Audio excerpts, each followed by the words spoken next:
Let me set the stage. Worcester is one of the best Pokemon speedrunners of all time, and I saw him post an Emerald Battle Factory world record speedrun. I thought to myself, whoa, cool, I'm pretty good at Battle Factory, I might even have a world record, maybe I could try this speedrun for myself. Because what's usually a very slow and analytical endeavor featuring spreadsheets and calcs and factoring in all of my options, with turns sometimes taking over an hour, I now had to do as fast as I could. No spreadsheets, no calcs, only being able to think as the HP bars slowly drop. And so I loaded up a members only stream to practice before I'd start actual attempts, not expecting much, and then this happened. The thug is in. So the first thing you might notice is that I didn't look at my Pokemon before drafting them. And this is because I pretty much know every single set for rounds 1 to 4. Every time I take Gyarados in round 1, I know it'll be Gyarados 1, and in round 2, it'll be Gyarados 2, etc. Not only is knowing every single set in round 1 an advantage for drafting, but also for the opposing trainers, as I know the sets their Pokemon have. Of course, this is a lot of upfront knowledge necessary to have this advantage, and I only have this from playing a stupid amount of Battle Factory. So, in round 1, you probably want to have Gyarados or Espeon as your lead, as they are the only Pokemon with offensive setup moves. But mons with powerful physical coverage like Heracross and Marowak can also work, as Worcester acquired both in his round 1. This Gyarados' goal is setting up Dragon Dances and sweeping with Frustration, and I paired it with Rapidash to handle the Steel and Ghost types that wall it, and then made a pretty bad mistake in drafting Nidoking, which might seem smart for Electric and Rock types, but its moveset is Horn Drill, Double Kick, Body Slam, and Counter, meaning I'm still very bad versus Rock types and Ghost types, which will bite me in this round as I face Golem, Shuckle, and Dusclops. I should have taken Machamp over Nidoking during the draft for this reason, as it's also a safety net versus the terribly slow Double Team Umbreon and Blissey. Speaking of terribly slow Pokemon, round 1 is filled with mons that aren't a threat during a world record streak, but all of a sudden become threats when the goal is speed. Bulky Pokemon like Kangaskhan, Quagsire, and Swampert have counter. Mons like Whiscash, Exploud, and Shuckle have rest, which is super annoying time loss. A random high amount of protects on mons like Electrode, Raichu, Armaldo, Rapidash, even Hail plus Protect, Glalie, and Walrein become super annoying. And leftovers on mons like Amnesia, Slowking, and Barrier Cradily make some battles infuriatingly slow, but I think you get the deal. I swear, it's like this round was made to slow you down. This is compounded by the fact that in rounds 1 to 4, the AI is completely random, meaning most of the time there's a 25% chance that these annoying moves are clicked. I still get through this round, but I will say I think Espeon is a much faster Pokemon, and at some point will be mandatory for record runs, because while Gyarados does have Dragon Dance plus Frustration, Intimidate is a notable 4-second time loss every battle, which comes out to 28 seconds during the round, and its EV spread is max HP, max special defense, meaning it's not outspeeding everything at +1 speed, and needs about +4 attack to even KO anything, which gets the enemy lots of time to slow you down. Round 2 draft, I get a very nice pull of Surf, Ice Beam Milotic, and pair it with Sceptile and Ursaring. Nothing extraordinary happens this round, except a really interesting scenario versus a last Pokemon Lapras.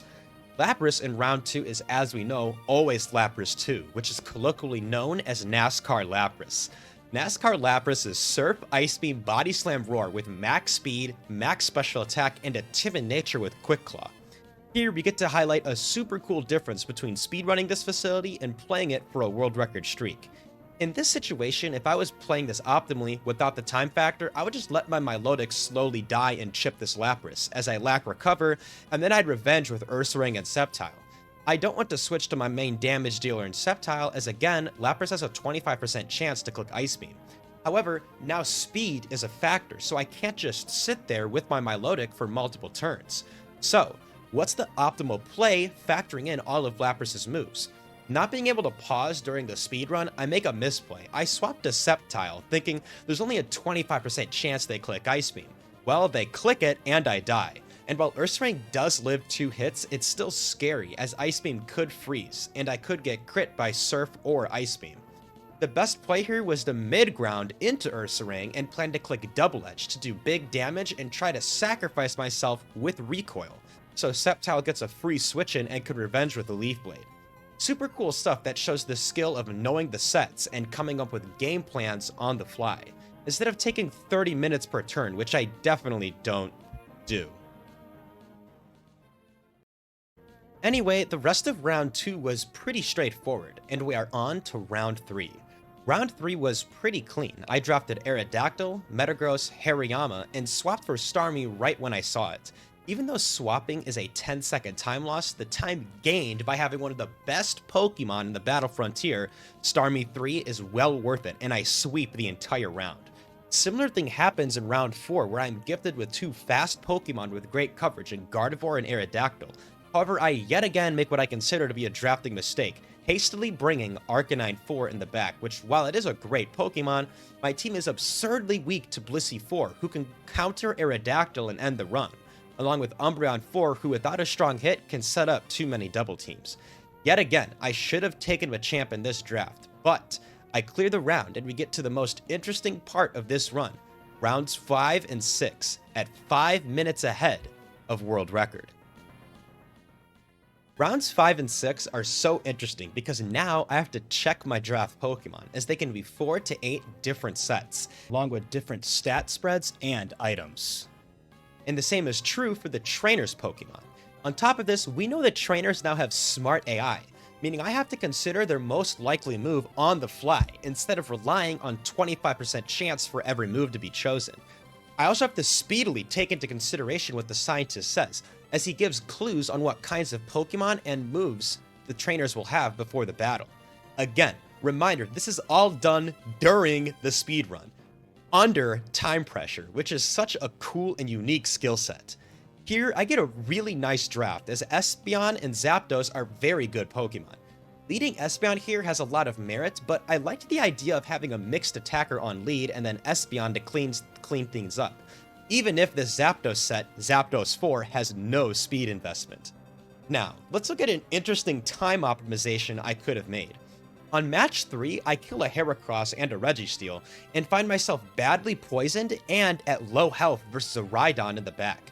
Every Rhydon sees a kill move, so there's no doubt I die here unless they miss a Rock Tomb, Rock Slide, Mega Horn, or Crush Claw. Here, I had a cute idea of clicking Double Edge to try and kill myself with recoil, but this only happens with a 1 in 16 crit, so I wasted time here seeing Rhydon's HP drop, the not very effective text box, and Zapdos' own HP dropping. The optimal play here was actually to click Thunderbolt, saving frames moving my cursor to select Double Edge, but also not having anybody's HP bar drop. I had a Whiscash in the back anyway to seal the game, but I thought this was a cool instance of finding unique ways to save time. The rest of the round went quite well with my amazing team, so let's move on to round 6 at an insane 16 minutes ahead of world record. This draft, I took Vaporeon, Arcanine, and Dugtrio, missing the fact that the Regirock in the draft had Explosion. In Game 1, Vaporeon traded with the Destiny Bond Gengar, which I'd end up swapping for, and then Dugtrio got to show off its incompetency by playing a part in Victreebel, taking almost 2 minutes off of my run. Enjoy in 2 times speed.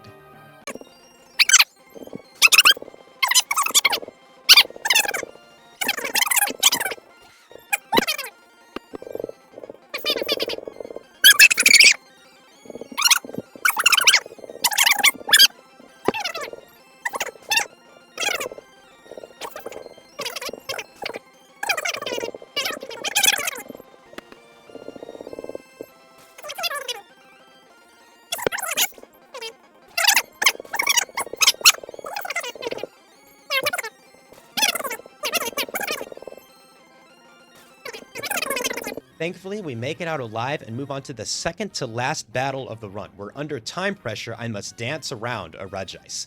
It's funny how the Regis always seem to put me in awkward scenarios. Anyway, after taking out a Clefable 4 with my Vaporeon, Regice comes out. Regice has 6 different sets, and here I make the right play in going into my Fire type. But as Regice clicks Amnesia, I made the surprisingly wrong play of clicking Overheat. Only one Regice has Amnesia, that being Regice 1 with Amnesia, Rest, Thunderbolt, and Ice Beam. When Regice is at full health, they love going for another Amnesia after getting +2 special defense. Also realize that my only way to break through this Regice is to Destiny Bond it with Gengar. And while yes, in an actual streak, I could just sit here with my Arcanine, wait for it to die, and then send in Gengar knowing it will Ice Beam it, I have to play with speed in mind. Overheating here was wrong for two big reasons. The first being that it wastes time damaging Regice with all the text boxes that come with it, including my White Herb activation, but more importantly, it could have put Regice in an HP range where it wants to rest, wasting even more time. My best play was to switch to Gengar on this turn, as it saves the most time, but also gives Gengar the best chance to not be coming in on a Thunderbolt critical hit. Either way, I make it out alive and win the game. After this, I swiftly beat Noland, and we got the end time of 1:32:14. Probably needs to be retimed, I don't know, it's obviously faster than the previous time. But thank you for watching, and if you got this far, make sure to subscribe and leave a comment telling me what you think, and I'll see you on the next video.